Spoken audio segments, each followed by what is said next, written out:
20 anos depois, aqueles que ainda estão vivos continuam a frequentar o hospital número 6. São todos vítimas do que os especialistas chamaram de Síndrome de Chernobyl.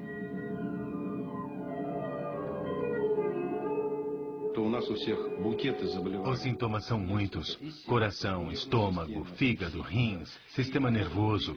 Nosso corpo todo sofreu com as mudanças radicais no metabolismo causadas pela radiação e exposição química.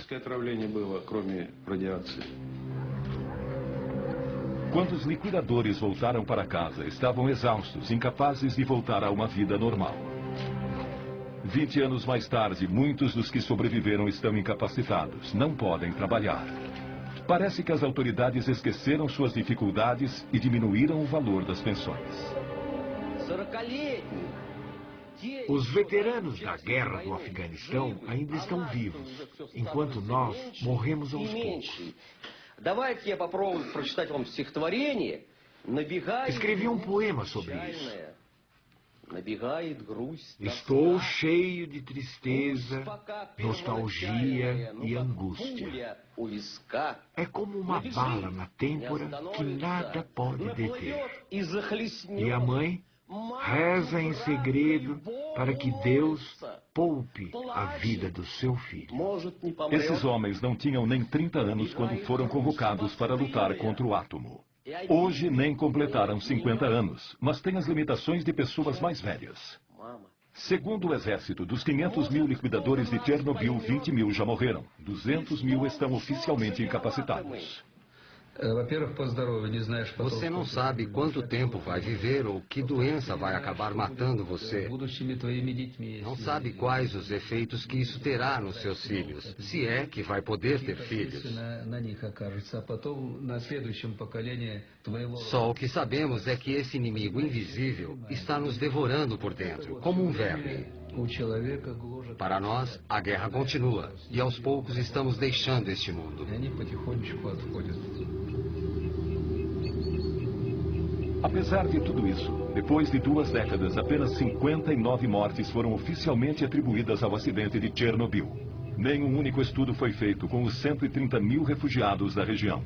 Nenhum único dado estatístico levantado sobre o estado dos 500 mil liquidadores. Nenhum número sobre a população que continua a morar perto de Chernobyl e das áreas contaminadas. Essas pessoas nunca souberam o nível de radiação que receberam. 6-0, да? Це вже підвищується. Вчора була 5 і 7, а сьогодні вже 6-0. Степені це одинаково може бути. Да? Плюс-мінус. Плюс-мінус. Це не таке страшне. Слухайте, до скількох страшне? До скількох? Ну, кажіть правду. До скількох страшне? До скількох? Uma representante do Soviete Supremo descobriu que as reais consequências do acidente foram encobertas quando a União Soviética se dissolveu em 1991. Aproveitando o momento de anarquia em que o país se encontrava, ela conseguiu pôr as mãos em cópias de vários documentos secretos. Um relatório de 600 páginas do Comitê Central, preparado enquanto a Batalha de Chernobyl ainda estava sendo travada. Quando eu li aqueles documentos, descobri que as coisas aconteceram de maneira muito diferente. Eu percebi o tamanho da mentira que os líderes do partido contaram. O decreto número 12 dizia que em 12 de maio de 1986, 10.198 pessoas já tinham sido hospitalizadas, das quais 345 mostravam sinais de lesões causadas pela radiação. Ao mesmo tempo, as autoridades diziam que estava tudo bem, que não tinha sido nada sério. Portanto, eles mentiram para nós.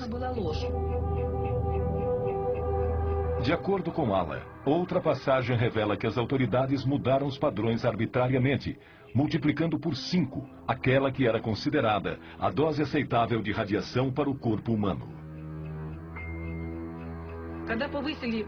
Quando eles aumentaram os parâmetros, muitas pessoas ficaram milagrosamente curadas. Elas recebiam alta do hospital e eram mandadas para casa. Foi um ato criminoso. A tendência de manipular números não aconteceu apenas entre os soviéticos. No final de agosto de 1986, a primeira conferência internacional relacionada a Chernobyl aconteceu a portas fechadas e foi presidida por... Nenhum jornalista ou observador foi admitido no anfiteatro. A delegação russa era presidida por Lagasov, responsável pela comissão governamental durante a Batalha de Chernobyl. Quando nós o encarregamos de preparar o relatório, dissemos que ele devia contar tudo. Ele produziu um relatório rico em detalhes que deixou todo mundo em estado de choque. Lagasov falou durante 3 horas. Seu relatório concluiu que nas décadas futuras haveria cerca de 40 mil mortes causadas por câncer como consequência do acidente. O mundo ocidental recusou-se a aceitar essa estimativa, e isso gerou uma discussão inflamada entre o Ocidente e o Oriente.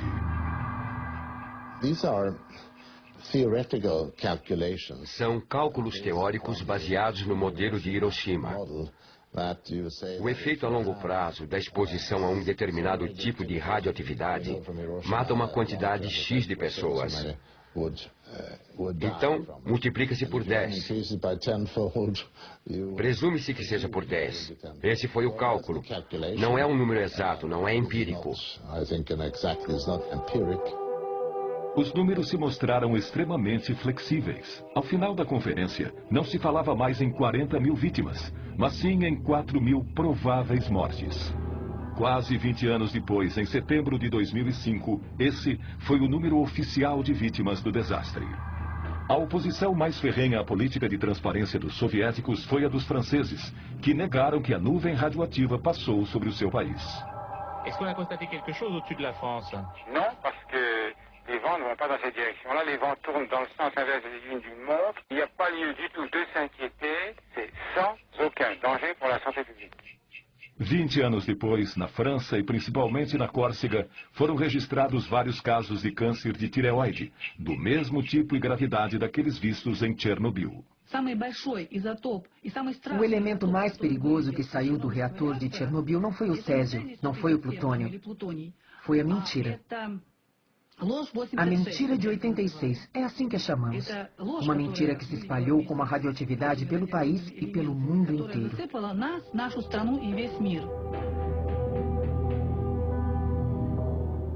Em 27 de abril de 1988, no segundo aniversário do desastre, Lagasov, que tinha trabalhado tanto para revelar a verdade, decidiu por fim a sua vida.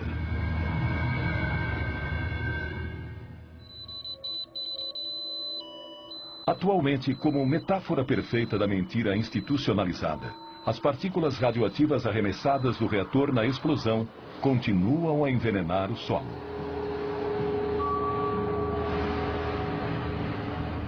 Vinte anos após o acidente, a região de Chernobyl continua inabitável.